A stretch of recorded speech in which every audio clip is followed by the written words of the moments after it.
Hello everyone! Welcome back to my channel. My name is Hannely Trudes. So for this video po, meron po tayong sasagutin na tanong galing po sa viewer natin. And tungkol po ito sa upcoming travel niya. So basahin po natin yung comment niya. Ma'am, saan po ako mag-message sa'yo? Flight ko na po pa Vietnam this October 11.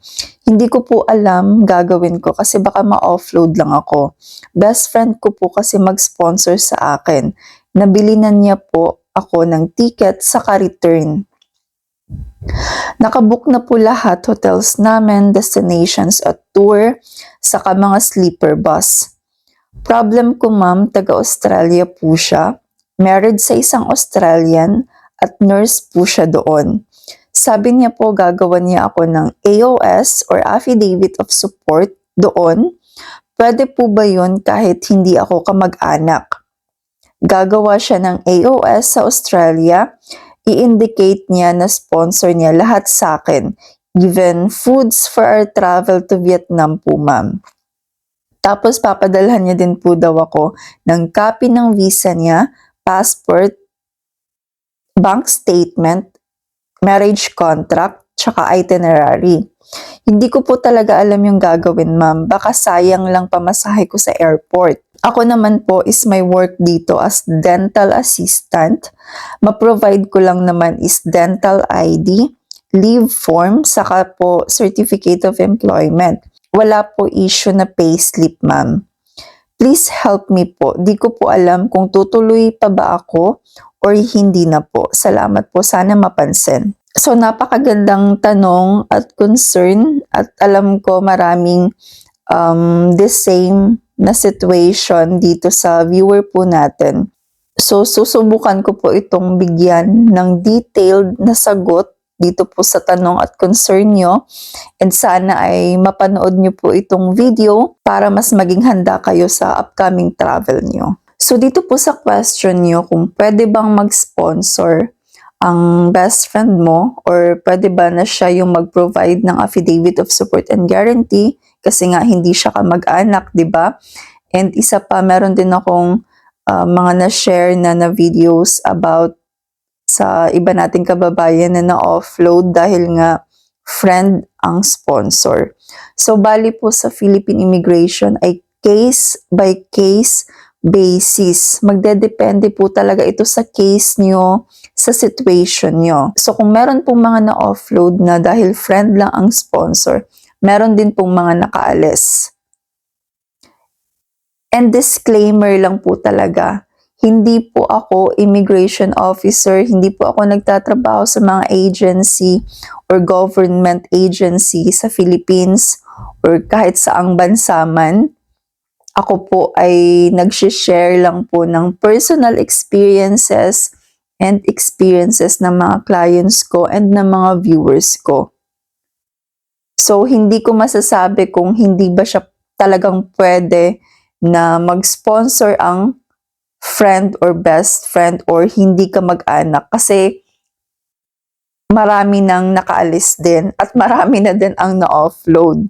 So, ngayon, magdedepende na lang talaga sa'yo kung paano mo ipaglaban yung karapatan mong mag-travel and kung paano mo parang i-handle yung situation mo tsaka yung mga documents mo. So kung makita ng immigration officer na genuine yung purpose of travel mo, totoo yung mga sinasabi mo, totoo, legit yung mga documents mo, and hindi sila mag-suspect sa'yo na magtatrabaho ka doon sa Vietnam illegally, and hindi sila mag-suspect sa'yo na mag-overstay ka doon sa Vietnam, ganun. So, possible na i-allow ka nilang mag-travel.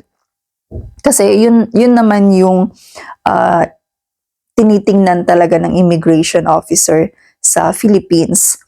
So, ngayon, magdedepende lang talaga sa'yo kung gusto mong itry, kung gusto mong mag-take ng risk. Kasi hindi natin malalaman kung hindi natin itatry, di ba? So, kung willing ka mag-take ng risk na mag-travel talaga to Vietnam kahit na best friend lang yung sponsor mo, pwede po yun.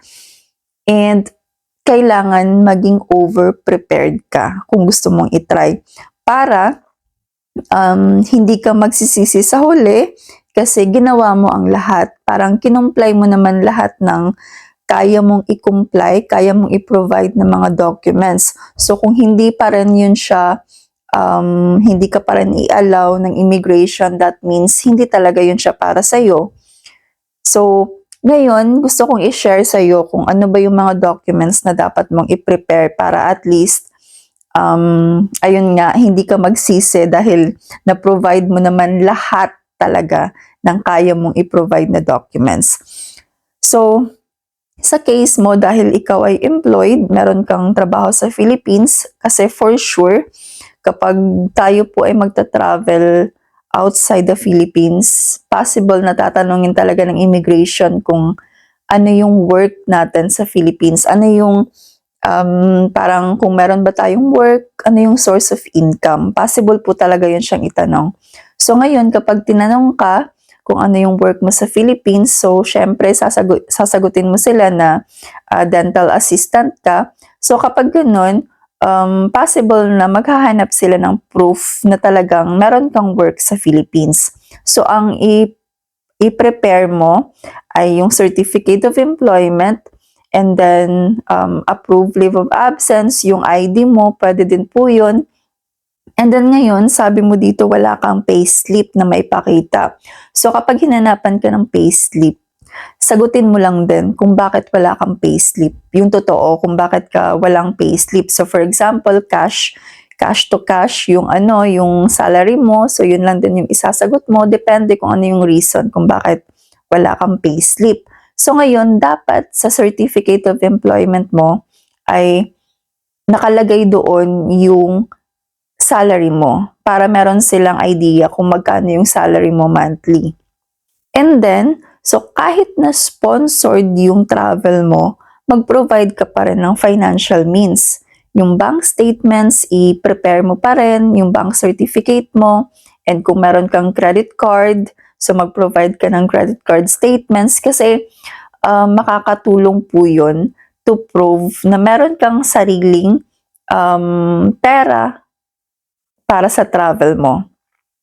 So, like, for emergency na expenses, meron kang pera na magagamit para sa travel mo. Ngayon, about naman sa sponsor.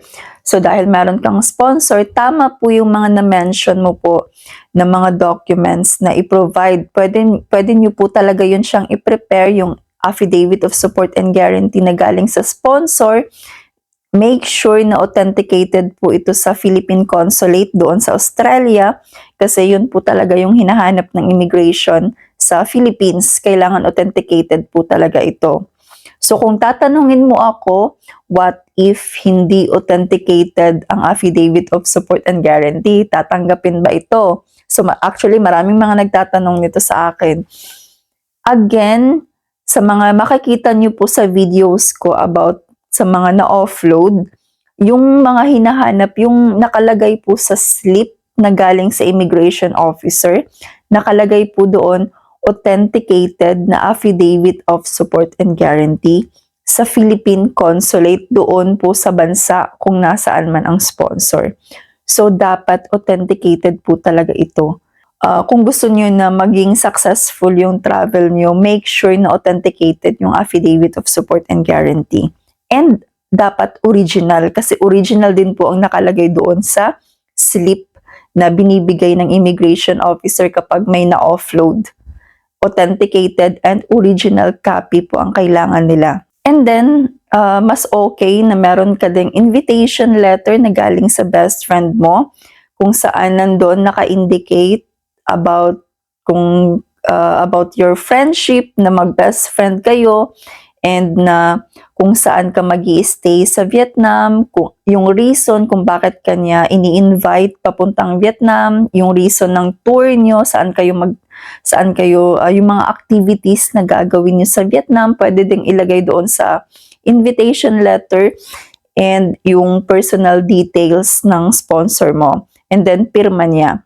And mas okay din po kung pati yung invitation letter ay authenticated din sa Philippine Consulate.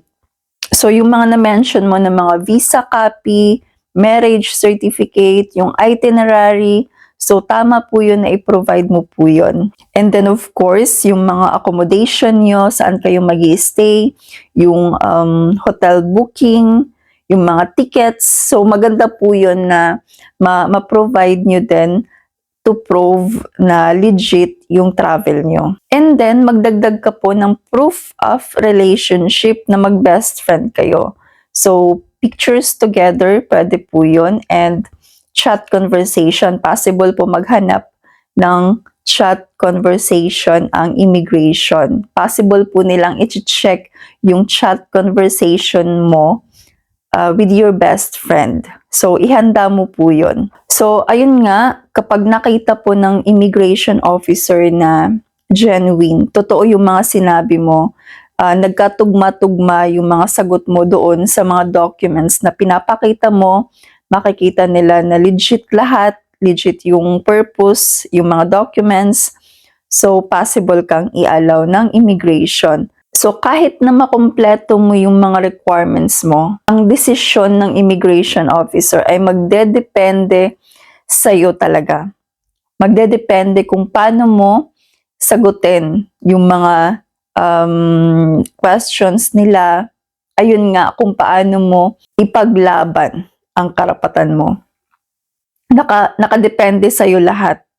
Kahit na kumpleto yung mga documents mo, kung hindi nila makita sa'yo na totoo yung mga sinasabi mo, kung hindi nila makita na nagsasabi ka ng totoo, ay talagang ma-offload ka. Pero kung makita nila na totoo lahat, legit lahat, then possible na i-allow ka ng immigration. Maraming salamat po sa pag-share ng situation niyo po, and naiintindihan ko po talaga kung gaano ka-stressful itong paghahanda para sa Philippine immigration. Lalo na kapag first time natin mag-travel and sponsored yung travel natin. Kailangan natin maging over-prepared para matulungan tayo ng mga documents natin na ikumbinse yung immigration officer na talagang genuine yung purpose of travel natin. Na hindi tayo mag-overstay at hindi tayo illegal na magtatrabaho sa ibang bansa. Sana ay nakatulong po itong video, and kung meron po kayong mga questions or clarifications, i-comment nyo lang po. And kung gusto nyo pong mag-share ng mga experiences nyo, pwede po para ma-share po natin ito sa mga kababayan natin. Baka the same po kayo ng cases, and at least, di ba, malaman nila kung ano yung mga dapat nilang i-prepare para sa travel nila.